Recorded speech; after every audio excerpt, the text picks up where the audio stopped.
Hello again. So a slightly different structure. I'm trying to structure things to be consistent across all our platforms.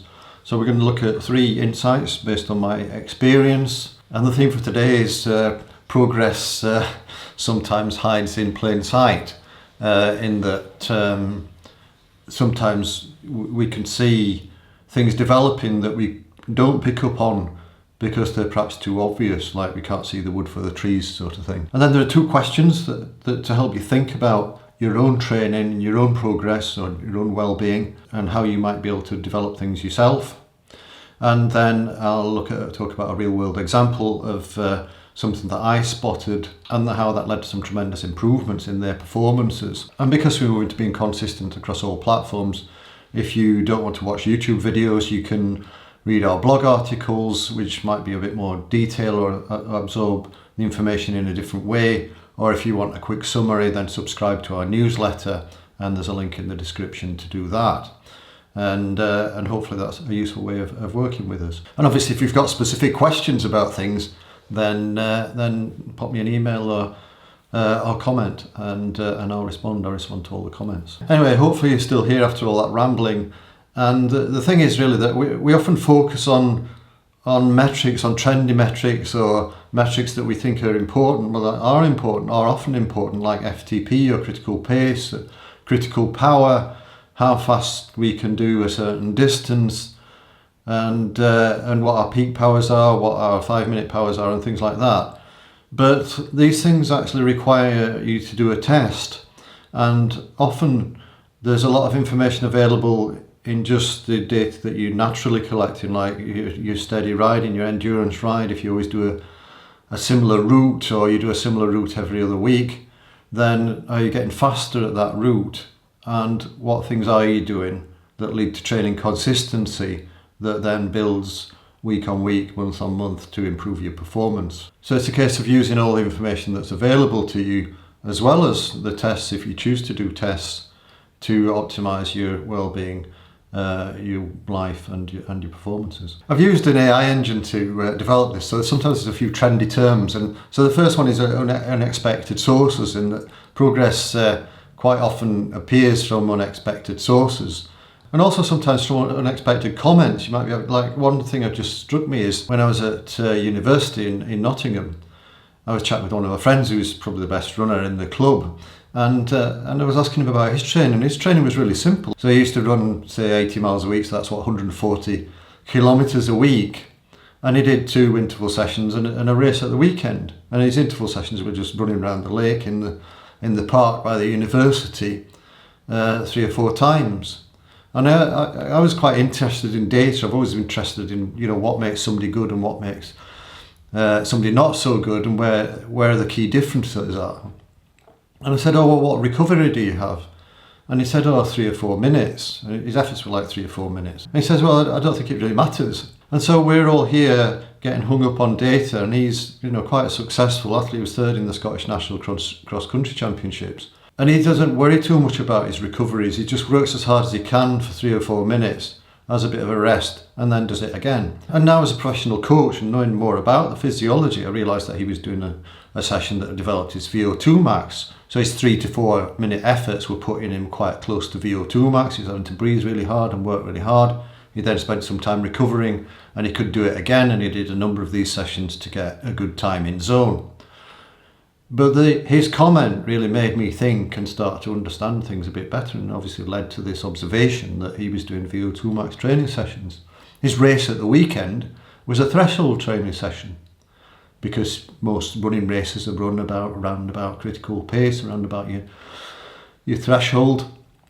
And therefore his mix of training was some VO2 max, some threshold training. He did all his endurance runs really slow. He reckoned on average in about 7-minute miles, given this is somebody who could run 10 kilometres in under 30 minutes, is really slow.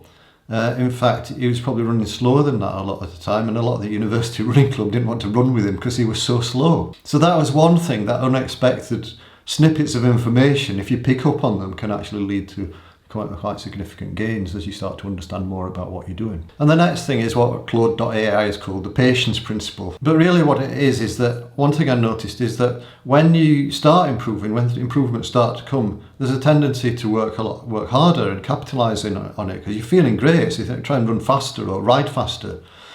You try and break all the Strava segments that you've got and do everything better. And what happens is you do everything harder, and it can often lead to a crash where performances start to drop off. You keep trying to force things because you were better a few weeks ago, you were riding faster or running faster, and as a consequence you just dig yourself into a hole. Whereas I think back to one time I was talking to a chap who was one of the good athletes in the club when I lived in Watford for a period of time in the UK near London. And he said what he did when he started performing better, he backed off rather than pushed harder. And he says most people push harder, but what he found is it's better to just ease off things a bit and just let that performance consolidate, let your fitness build naturally, and not risk overdoing it. And just because you don't have to do more and more to get fitter, you just have to stress your system a bit beyond what it's comfortable with. So be careful of this tendency to work harder as you feel better, and then keeping working harder when you start feeling, when it gets the better of you. So the patience principle. And then the third one is the hidden indicators. And this athlete I was talking to about, the guy who ran around the lake at university and didn't worry about recoveries, he was very good at peaking. He got very good performances. He probably got everything out of himself in the big races that he focused on. So his system of just running 140 kilometers a week with 3 hard sessions a week, every week, no changes. If he got a cold, he just ran 5 miles a day until his cold he got over the illness. He started in October, the big championships were in January and February, and that period of time worked for him, backed off over the summer and did it again.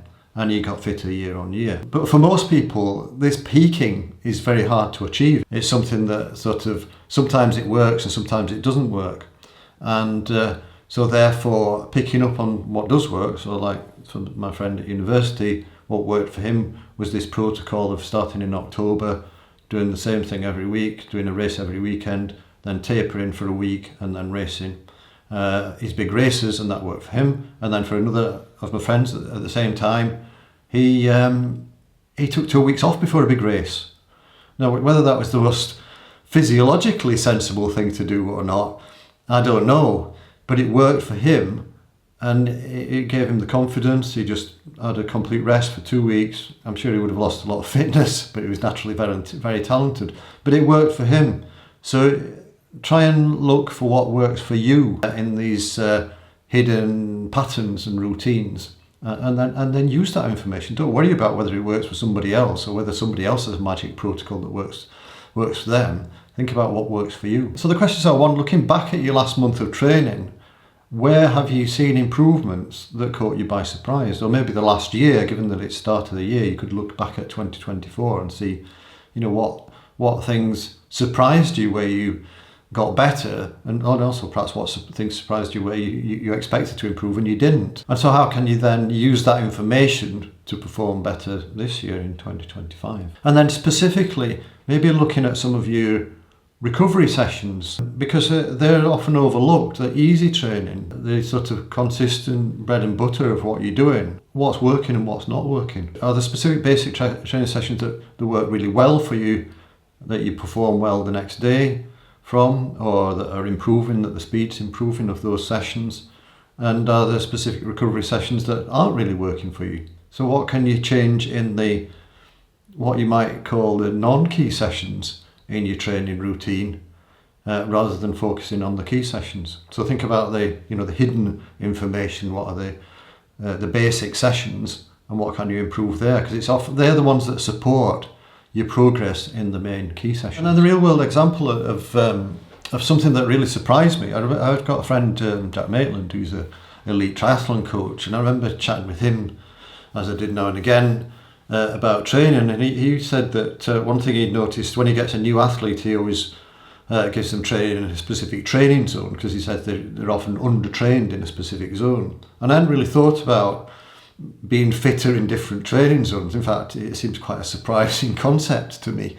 But when I started running with Claire, when we lived in Yorkshire, she was doing all the running was like at a medium sort of pace, and it's quite common. Most people do that when they get started, but once you've built up a certain volume, it's not really sustainable. And me, I was pretty lazy, and I didn't really like running fast. I just like to sort of plod along, like my friend Adam that I talked about from university. So we just capped the heart rate at the upper end of zone 2. So if we went outside zone 2, slowed down a bit. This meant the runs were pretty slow initially, but then it was really surprising that just in a few weeks things got faster and faster, and we were actually running faster than we had been originally for that particular route. But not only did that get faster, but the other things got faster because the actual workload was lower. The intensity physiologically was much easier because she was running in zone 2. And that meant that she could do more volume and still be recovering.